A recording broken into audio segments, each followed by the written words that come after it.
Yo, brethren, it's your boy Coinstock back at it again, stuffing these duffel bags and collecting that cheddar. Before we begin, please don't hesitate to like, comment, and subscribe.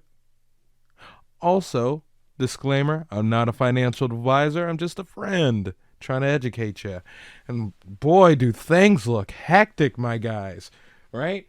I can feel everybody just wanting to pick up their pitchforks and, toss the trident over the wall and hit SBF in the chest. I'm not saying do it, don't do it, but it's really dire right now. Like Bitcoin is hitting $16,000. Ethereum is going back down, but it's relatively speaking, since pre-bull run, it's actually still a lot higher than what it previously was, but still. And it's just everything is going down due to FTX, which FTT. And FTT is all the way down here in like the 60s or 70s. Let me try to find it real quick. Hold on.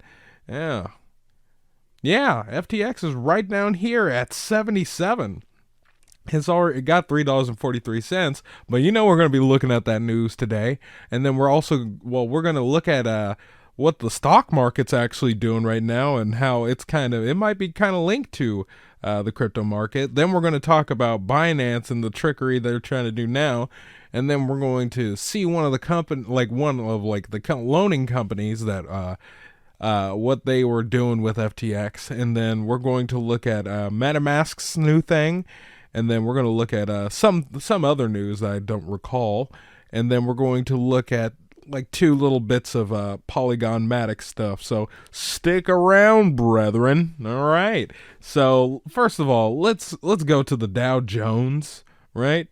So this is 5-day, right? And this is right here, November 4th went down, it went up and up and up. And then right around this territory, yesterday was when FTX was sharing, it was like going downhill, right? And also Binance said they're like, okay, we'll pick up your slack. And now it's going down, with the crypto markets, because the crypto markets are also going down too. So maybe there is some sort of link with the stock market and Bitcoin and the gang. I think Bitcoin and the gang may have some influence on the stock market. And so let's go ahead and look at why this is, right? So, Binance is strongly leaning towards scrapping FTX rescue takeover after first glance at books. Yeah, that's right. Backing out would be one more stunning development in the collapse of SBF's crypto empire, and that's just saying the absolute least. Right? So cryptocurrency exchange giant Binance is highly unlikely to go through with its proposed acquisition of struggling rival FTX after less than a day of reviewing the company, according to a person familiar with the matter.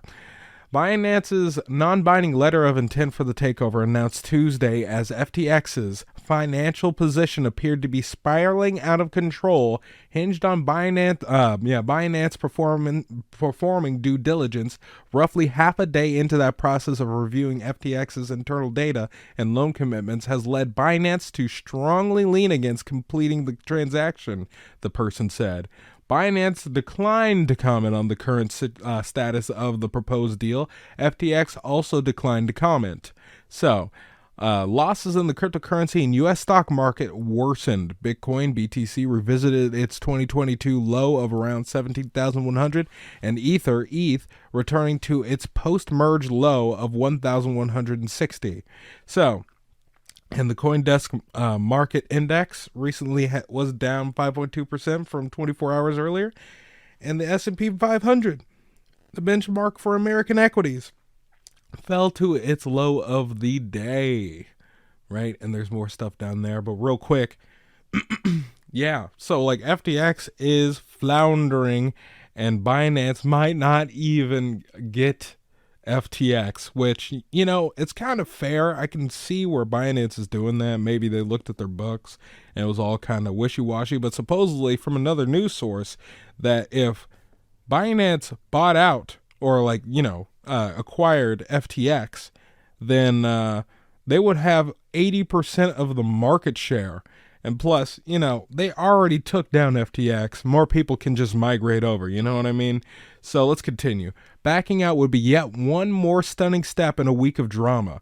The balance sheet of Alameda Research, the company sibling of FTX. CoinDesk a week ago published a scoop about the balance sheet of Alameda Research, the corporate sibling of FTX. Sorry, I had to read that all over again. The story prompted concerns about the financial stability of SBF's crypto empire, which includes both companies, leading to a liquidity crunch at FTX, a situation exacerbated Sunday when Binance CEO CZ said he would sell his holdings of the FTT cryptocurrency issued by FTX. Binance then struck the deal after FTX had sought help from and was turned down by other large exchanges, Coinbase and OKX, according to people familiar with the matter. So a lot of tricky stuff has went down. And plus, CoinDesk also was a part of the loop too, where, the books seemed to look very fishy what they were doing. And we actually briefly talked about it in one of my previous videos about the scheme they were trying to do. They were trying to do they were giving loans to Alameda, and Alameda was giving loans back. It was just this back and forth to pump up FTT, right? That's basically what was being said. I'm not a financial advisor or anything. I don't even know. You know what I mean?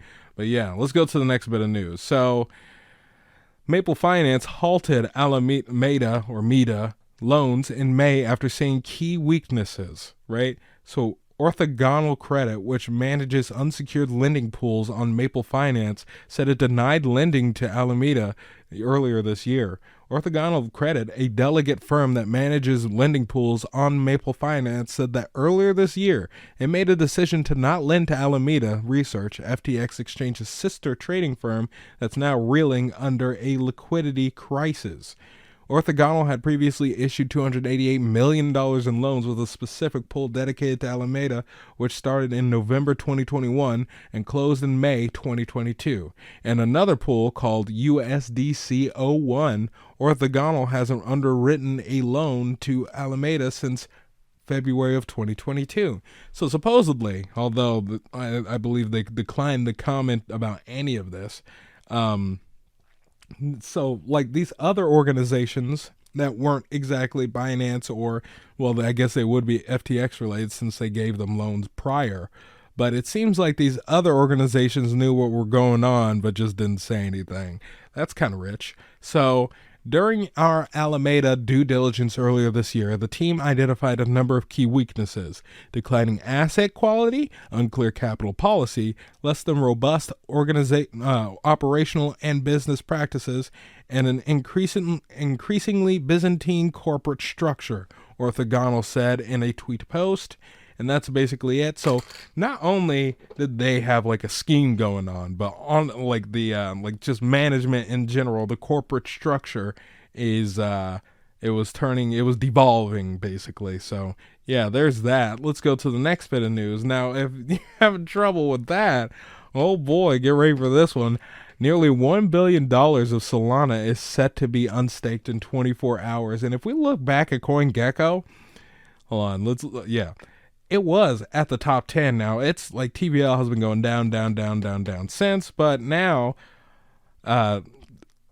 Polygon is almost nearly double of what Solana is. And so and plus we're above Polkadot too. That's pretty rich, but let's go back, right?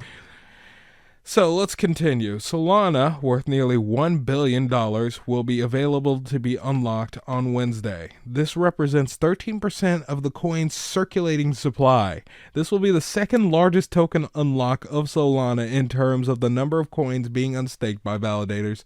And just before we even continue, FTX, it was what? It was in the 20 range. What? It was 10 to 20 range, right? Maybe. I don't know.